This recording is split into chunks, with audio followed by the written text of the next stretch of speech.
that even mean, Bowers Game Corner? Ahoy there, YouTube! I'm back again today for another game review. And today I'm very excited to be checking out the Grouchy Ladybug Games from University Games. This is for 2 to 4 players. Ages 3 and up. It'll take about 10 to 15 minutes to play. And in the Grouchy Ladybug game, you will be playing as a grouchy ladybug, making your way around the board, learning all about manners and size, trying not to get slapped by a whale, and collecting the most aphids. You're probably saying to yourself, what? If you're saying to yourself what, then you've probably never read the book. However, if you have read the book, then you'll know exactly what I'm talking about. Let's open it up and see how it plays.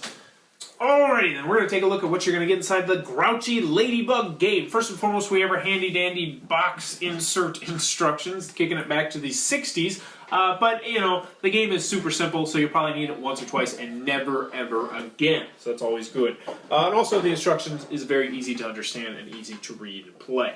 So, we're going to take a look at your board and what you're going to get. First, as you can see, the board is very, very wide. It's maybe about 3 feet. It definitely attracts your attention. It's the artwork from the book, so it looks really cool like that. You're going to get your 4 pawns. You're all going to be playing as grouchy ladybugs who are trying to eat aphids. And when you get aphids, you're going to put them on your leaves. So as you can see, there's 4 leaves spread around the board. And the object of the game is to have the most aphids at the end of the game.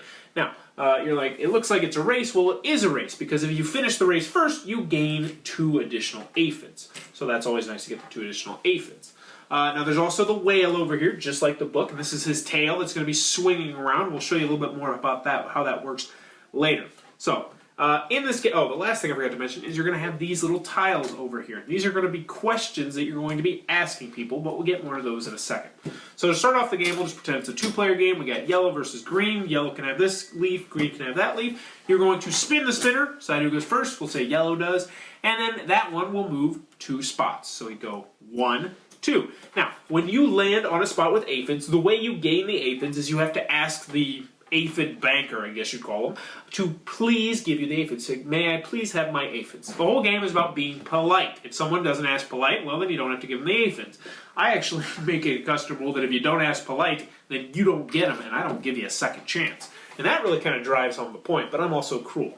So next, green guy goes. He spins the spinner, and he's got 2 again, but we're going to pretend he's got a 3, because that'd be boring if they got the same. So he goes 1, 2, 3, and now he's on a grouchy ladybug spot. Now, these spots are really cool because they're great for winning the race. So essentially, you're going to draw the top tile of this, and you're going to say, all right, which is bigger? And as we can see, this one's got a skunk and a yellow jacket bee. You say, which one is bigger, the skunk or the yellow jacket? Then the kid would have to tell you which is bigger. Sometimes if you want to mix it up, I ask which is smaller. Doesn't really matter. And then they'd answer the question, and if they get it correct, obviously the skunk is bigger, then they get to spin the spinner again and go. Now, if they land on another ladybug, then their turn is over. But they do get an additional turn. If they miss, then their turn is over. So we'll continue on, blah, blah, blah, moving around, collecting aphids, putting them on your leaves. There's also 2 other symbols on here. We have the whale's head and then the whale's tail. If they land on the whale's head, then the whale eats one of their delicious, yummy aphids. If he lands on the tail, this is where the game gets really interesting. So, when you land on the whale's tail, you have 2 options. Either you can just take 1 aphid, ask politely for it, say, can I please have the aphid? Or you can choose to flick the whale's tail, which is, oh gosh, it came off the board. Well, you can flick it, and it will then do something very, very unique, which I'll get into in a second. So if you decide to flick the whale's tail, and you successfully hit someone's bug, so let's say there's a guy right here, and you flick it and you hit it, they go all the way back to this yellow spot. Now, I also want to assure you that never has happened before, but then again, this table's kind of not flat.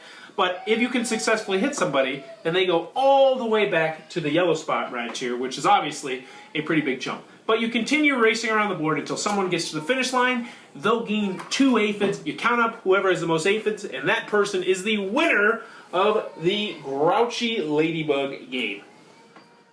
Alright then, the Grouchy Ladybug game from University Games. What are my final thoughts? Let's go over the pros, let's go over the cons. First on the con side, obviously it's a kid's game. I mean, very simple. It's a spin and move kind of game. There's really no strategy at all. At all. There's none. There's literally no strategy. But then again, that's to be expected in a game for 3-year-olds. That's the only real con I have, is because it is only for very, very young children. Moving on to the pros, though, I really enjoyed this game. Now, it's not as good as a lot of other children's games I've played, but I enjoyed it for a couple different reasons. And it's not the reasons that you would expect. The main reason I liked it is because of the whale mechanic. And it is a really cool mechanic, at least the way I played it. I played that you have one flick, and you have to be sure to hit the ladybug. As I mentioned earlier, you had to flick it, and then if you moved them, it would spin them all the way back. So then they're like, really like, oh man, which way do I flick it? Do I flick it this way or that way? They gotta flick it hard. And the kids really do like that. Also, it has the counting of the aphids, which is good. You know, learning how to say please is always fantastic. Even though by the end of the game you've asked for so many aphids, it gets a little bit repetitive. But anywho, I think that's the point to really hammer in that. I wish there was more of the bigger or little cards with the two animals. I wish they'd put, maybe 10, 15 more of those. But that's all small complaints. The bottom line is, if you have a child who enjoys the book or enjoys Eric Carle, they're really going to like this. The artwork is very true to the books, and I definitely can recommend the Grouchy Ladybug game if you think your kid would like it. Because if you think your kid would like it, they will like it. That's just the bottom line. For everybody else, there's better games, but this is by no means a bad children's game. If you enjoyed this review, please be sure to subscribe to my channel. Thanks for your time, YouTube.